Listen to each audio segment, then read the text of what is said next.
Oh, good morning, first of all. Okay, lovely to see you all. I don't think it's unreasonable to say that modern ultrasound is very underused, not fully utilized in gynecology, but in particular in this area, reproductive medicine and early pregnancy. And I think we kind of look at the basic formats that we have available to us. And this applies to all machines, all machines.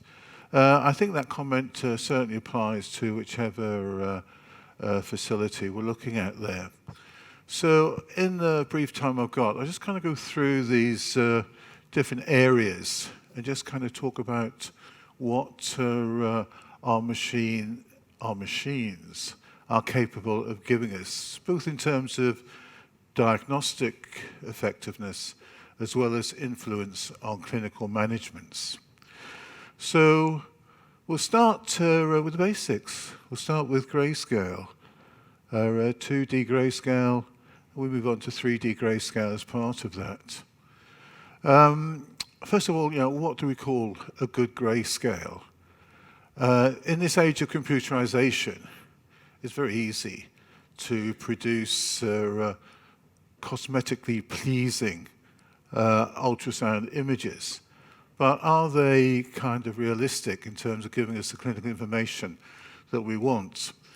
In terms of looking at the adnexal region, it's an ideal area to kind of check Grayscale. So if we look here at this is our dominant follicle, developing follicle there. In 80–90% of cases, we should be able to see the follicles clearly, the stroma clearly, and also blood flowing through the internal iliac vessels. Now, any machine will show you that by turning up the gain, but you lose the clarity within the cystic anechoic areas. And we expect the same level of contrast resolution, Grayscale, as well as spatial resolution with our 3D components. That section there is produced by the favorable part of the ultrasound beam. This section there is produced by the non-favorable part of the beam. But if it's a good machine, a reasonable machine, then you should get the same Grayscale spatial contrast between those two sections. Just the other ovary just producing the same effect. And also, we're not just interested in pre-ovulatory ovarian changes. We're very interested in what happens after ovulation, as you'll see later on in the talk. So we need good contrast to show us hemorrhagic luteal cysts. We do show them better once we put on the SMI, as you'll see later on, but this is the kind of Grayscale that we expect from our advanced ultrasound systems. And we look at here, we see the follicles there. This is blood flowing through adnexal vessels. This is hemorrhage, free fluid hemorrhage, peri-ovulatory changes. So our Grayscale capability needs to produce this kind of imaging, this level of imaging. So again, as I said, this applies to 3D as well as 2D.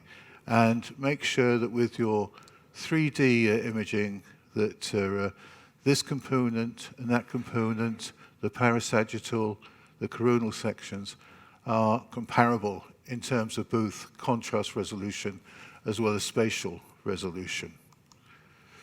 So if we look at two areas where, in particular, where Grayscale is important to us, certainly in terms of reproductive medicine, also really in terms of general gynecology. Let's just start with the endometrium. The endometrium. This is the endometrium. there is no such thing as a triple layer.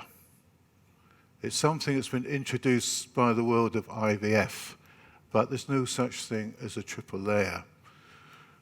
Our grayscale appearances of the endometrium reflects diffuse glandular changes within the stroma of the endometrium. We see the glands proliferating from the basal region towards the superficial region. These are the kind of images that we should be looking at now with our grayscale imaging.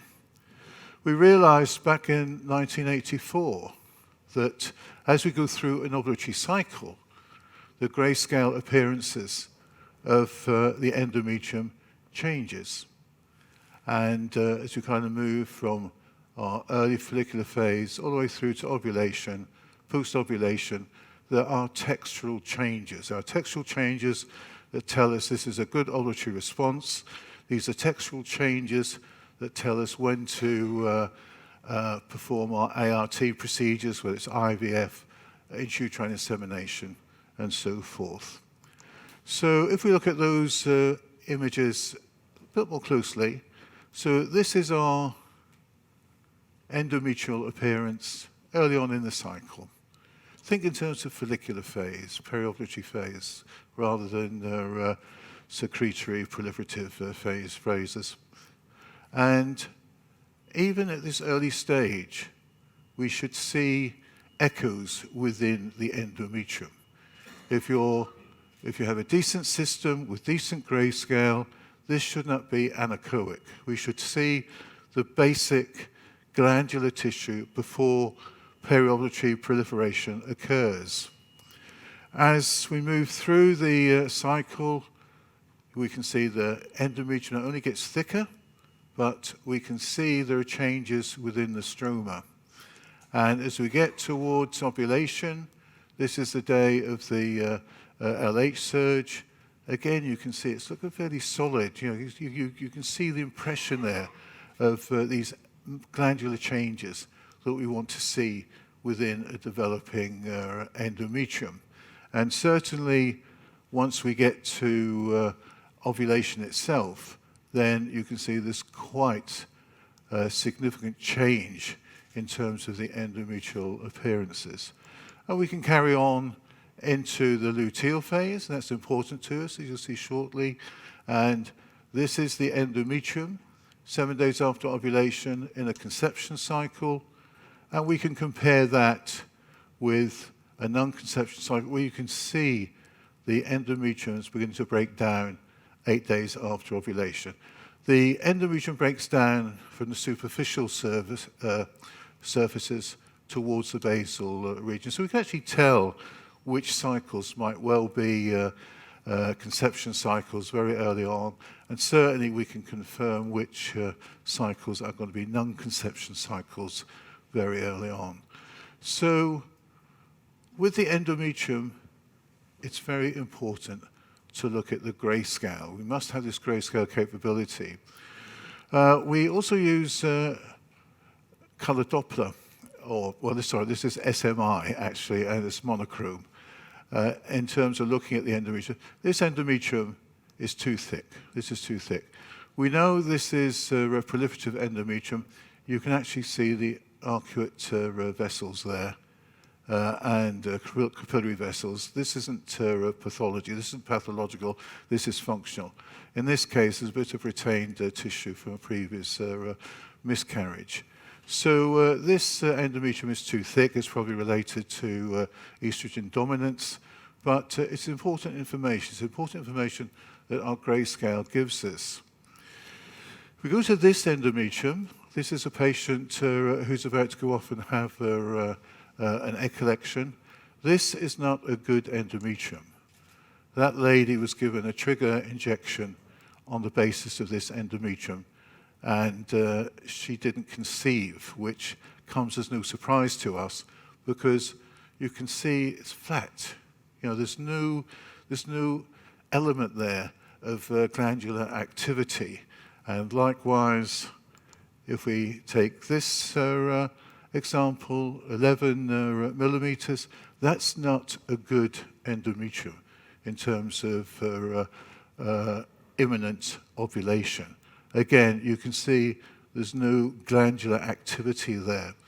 So this is the importance of having good grayscale if you're offering any kind of fertility investigation, fertility treatments.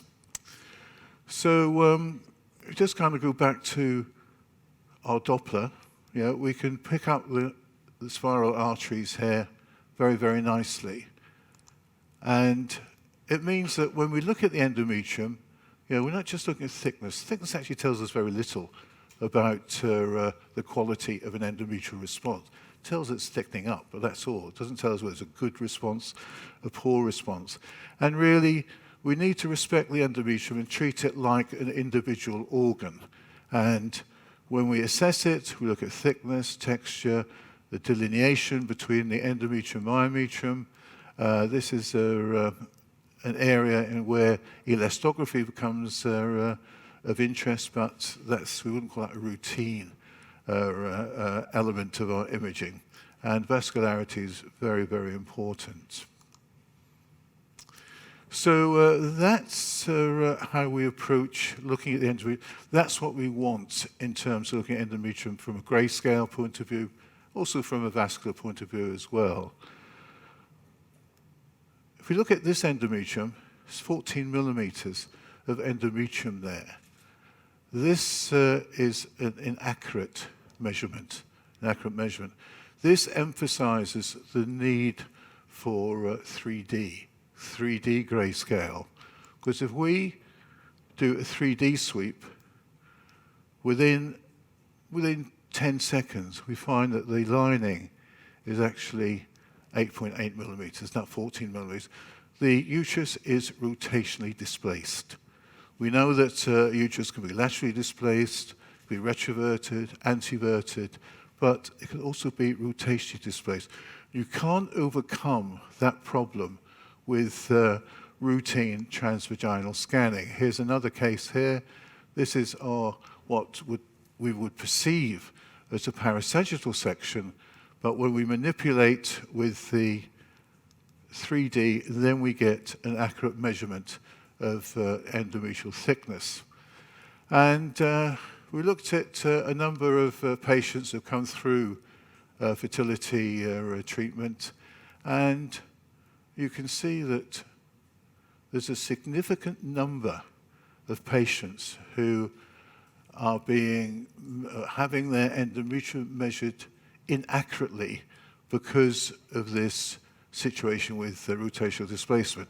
So this is why 3D is important or this is one of many examples of why 3D is important to us in terms of our infertility work. The other area is adenomyosis. And, okay, we've got severe adenomyosis then. We should recognize that on our grayscale imaging. And these are the changes that we would associate, characteristic changes that we would associate with adenomyosis. And I think most people would agree with that. But we need to pick up adenomyosis at an early stage, because adenomyosis is very estrogen sensitive. And if we're given estrogens as part of infertility, then it's going to affect the level of adenomyosis. Secondly, it's a way of telling us that the patient has endometriosis in the absence of anything, any endometrioma on the ovary or any nodules within the pelvis. And certainly the kind of grayscale that we want from our systems it's able to tell us whether patients have adenomyosis at a very, very early stage. This is the same patient. If we look at the myometrium there, this is the myometrium around day 3, day 4. You can see there's no endometrium there. And you look at the myometrium around ovulation, just after ovulation, you can see the textural changes there within the myometrium. If we take this example here, this is a scan around the time of the period, just after the period, day 3, day 4. You can see evidence there of glandular changes within the myometrium. Same patient, this time just after ovulation. Those changes have gone. Those changes have disappeared. And this is what we want from our grayscale. This is what good grayscale is all about. Here's a patient who's gone through several cycles of estrogen treatments, part of an ovum donation program. And this is, I think this is kind of earlier this year. You look at the myometrium there, it is kind of slightly irregular, but this is recent appearances after several cycles of estrogen therapy as part of that infertility treatment. So you have to be very, very careful in terms of the management of infertility, particularly if there is evidence of adenomyosis picked up at an early stage. And if we take this case here, this is our post-menses scan. You can see the changes, the myometrial glandular changes I was alluding to. And you can see how, when you get to the periovulatory stage, how the adenomyosis can affect the endometrial appearances there. So this is another example of why we need good grayscale as part of our approach to reproductive medicine. Obviously, 3D is very, very useful. I just put this one as kind of quite obvious in terms of looking at the endometrial-myometrial interface, and just an example of really extensive adenomyosis, kind of obliterating that interface with adhesions within the cavity. And again, we expect to see increased blood flow with adenomyosis. Endometriosis is very, very estrogen driven, and therefore estrogen dominance would play a major effect in terms of the development of this particular disease. So those Doppler images then take us on to color Doppler SMI, SMI in particular, superb microvascular imaging, okay? And I'll combine it, to save time, I'll combine it with 3D so you can see how they both work for us in this field of ultrasound. And these are the areas that I'll cover, okay? First thing to say is that color Doppler has had a tremendous effect, tremendous benefit in general gynecology as well as reproductive medicine. And this activity here kind of moves ultrasound from an anatomical study, a basis for anatomical study, to looking at physiological change. And we'll come back to these images in a second. So here's IVF patient, endometrium developing there. Here are the follicles.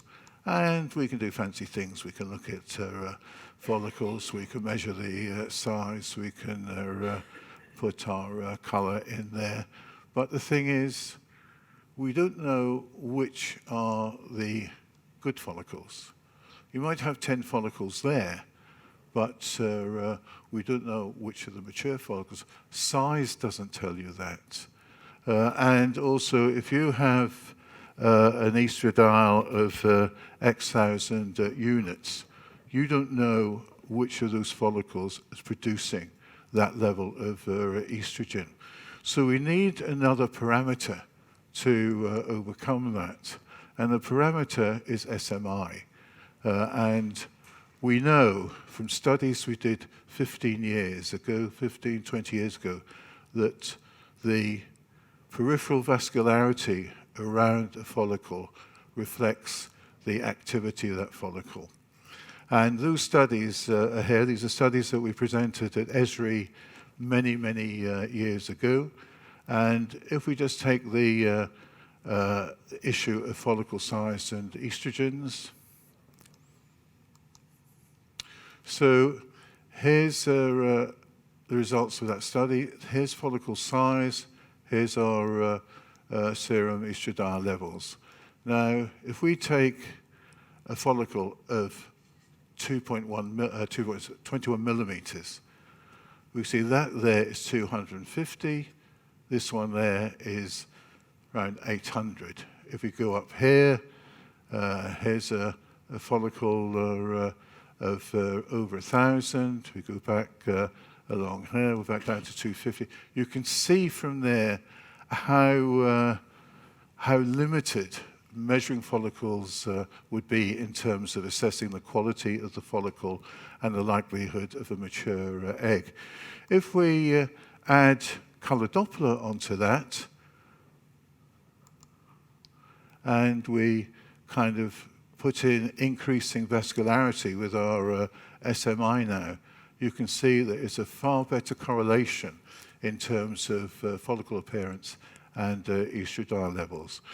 And that also applies to post-ovulation as well.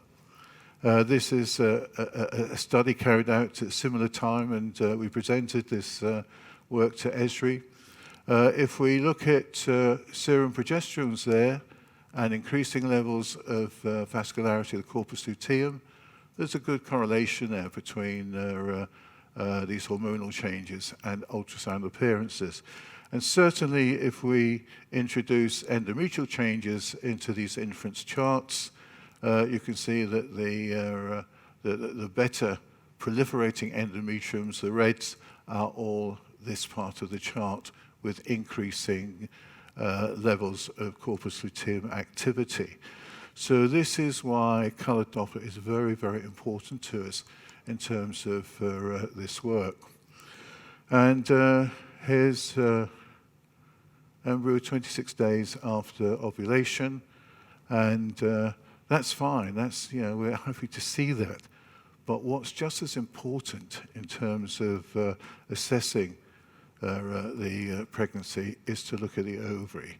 We know that pregnancy is supported by good levels of progesterone. We do a lot of work with infertility, we do a lot of work with recurrent miscarriage, and we feel that the use of colored Doppler looking at the corpus luteum is of tremendous value to us. Keeping on along with 3D and early pregnancy, we've got this thing about measurements. Ultrasound got this thing about measurements. With this kind of imaging, we should be looking more at the ultrasound. Is that normal or is it not normal? A visual thing. But we have this thing about measurements. So here's the crown rump length of 9 millimeters. That's our conventional 2D image. If we do a 3D sweep and we manipulate the 3D so we get a true crown rump length, you can see there's a significant difference in terms of the crown rump length measurement. So if we're using 2D transvaginal scanning, and measurements are so important to the world, the measurements are inaccurate, okay? And that's the kind of impression we got in terms of the number of pregnancies where we're misdiagnosing the dates, the gestational age of the pregnancy. So again, 3D is very important, very easy to use. Another thing, 3D gives us a very, very good visual appearance, as I was saying, a visual impression. So here's a pregnancy just over 6 weeks. It's very important, an active corpus luteum. And within a few seconds, we create this rendered image. And the relevance here is that we can see a nice sac, a nice trophoblastic ring there. We can see the changes there where the developing placental tissue will appear. Now, if we look at the embryo, that's the yolk sac, we know that at 6 weeks, the crown rump length is the same diameter of the yolk sac. Before 6 weeks, the crown rump length is smaller. After 6 weeks, as you can see, the crown rump length becomes larger than the diameter of the yolk sac. And so by just looking at the pregnancy, you can see the pregnancy is developing nicely. You don't have to worry about measurements. Measurements are likely to be inaccurate anyway. And certainly if you're involved with infertility, recurrent miscarriage, you are doing a lot of early pregnancy scans. And if we take this case here, see it's a heartbeat there, there's the yolk sac, and this is 7 to 8 weeks, and the yolk sac, the diameter of the yolk sac is virtually the same as the crown rump length. So we know that this is an abnormal pregnancy, and this was a trisomy 18 who miscarried. She miscarried at around 10, 11 weeks. But you can see there's the yolk sac. Through the yolk sac, we can see the embryo. There's the amniotic sac there. So you can see how important 3D is to us from a visual point of view, and removes the need to keep going to charts and looking at measurements are inherently inaccurate in a lot of cases anyhow. 3D also allows us to identify the chronicity of pregnancies very, very easily indeed. So here's our dichorionic amniotic sac, very nicely seen with the rendered image. And here's a monochorionic twin pregnancy. And again, you can see how certain we can be the chronicity by looking at the rendered image that our 3D scan gives us very easily. In terms of abnormalities, there's been lots of lectures on first trimester abnormalities, but these have actually been around 12 weeks. We can pick up issues well before that, as you've already seen. This is obviously normal 3D. And these images are not special. You get them very easily, within seconds. That's a normal pregnancy. We look at this pregnancy, again, 9+ weeks, and there's an exomphalus there. There's edema at the back of the neck, and a trisomy 18. And we look at this pregnancy, 9+ weeks, and you can see there's abnormal heart appearances there in transverse. And again, the rendered image gives you an obvious picture of an abnormal fetus. So 3D is very important to us. It's not kind of boys' toys. It's important to us from a diagnostic point of view. Let's quickly move on to 3D itself. You've seen pictures of a double septate uterus there. It's not bicornuate. This is a bicornuate uterus. You can see the heart shape at the top there with an IUD in the wrong place. This is a unicornuate uterus. You've seen lots of pictures of anatomical malformations shown by 3D. But also 3D is very good for sorting out kind of complex situations, complex disease. This presented as a left ovarian mass, if you like, left ovarian mass. But playing around with the rendered image, we can see there's a corpus luteum within the ovary. There's the femoral end of the tube stuck to the ovary. These are adhesions here with loculated fluid. We can sort out what's going on in a complex situation. Here we have at the top of a marina coil going into the interstitial tube. These are polyps in the uterus. And this is a tubal pregnancy, actually a tubal miscarriage. But you can see the ectopic sac there. You can see vessels within the lining of the sac. You can see peritubal vessels there. So this is the diagnostic information that 3D gives us in different situations. And certainly we do a lot of saline infusions, and 3D is an integral part of this now. And we put in a bit of saline, and we can see the polyps very, very nicely. We're back to our rendered image. And saline infusion is very, very important to us, not just from a fertility point of view, but also general gynae point of view. Now, we're moving on to kind of checking the tubes, and really, if you're checking the tubes, then you should also be looking at the cavity as well. You should also be looking at the cavity as well. And I just got a wink from Petra. So just, we've made changes in our approach so we can make use of SIS procedures as part of HICOSI procedures. And we're going back to using microbubbles in solution instead of foam to look at the tubes. And this helps us to facilitate 3D SIS because we can get rid of the microbubbles easier than the foam. And also we're using new catheters to really bring together these two procedures. And they should really be produced together. They're the catheters we're using. And the catheters we find are very, very useful.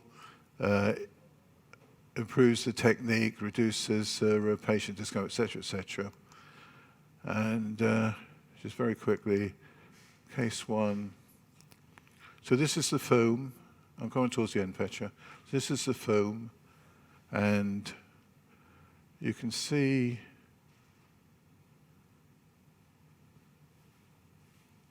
spill there. You can see spill there. Okay, that's spill. But you can see how it obliterates the cavity. Obliterates the cavity. Can't get rid of that. It's very difficult to get rid of that. So we can't do an SIS on that. If we look at our bubbles, microbubbles, then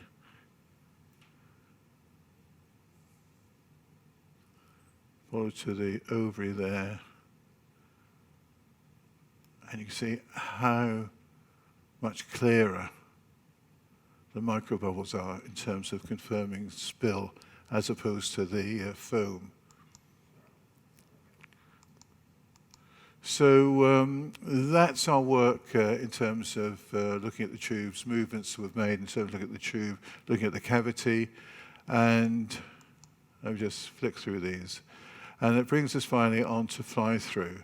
And the fly-through's been of tremendous value in our unit, not just in terms of assessment of the cavity. So this is virtual imaging of the cavity, and it's like a hysteroscopy. This is really ultrasound hysteroscopy. But we can be absolutely certain that that cavity is normal. And this is actually looking at the cavity from the other way, looking from the fundus down towards the cervix. So we're absolutely sure that cavity is normal. And these actually go together. That's an adhesion there. That's the septum there. You can see how important fly-through is to us in terms of assessing what's going on in the cavity. And there's certainly a very good correlation between what we see with ultrasound hysteroscopy compared with conventional endoscopy. And it's also part of clinical communication. One of the big benefits of 3D is clinical communication in terms of trying to get your information across to the referring clinician. Sorry, we've hurried that a little bit, and thank you for watching. Okay?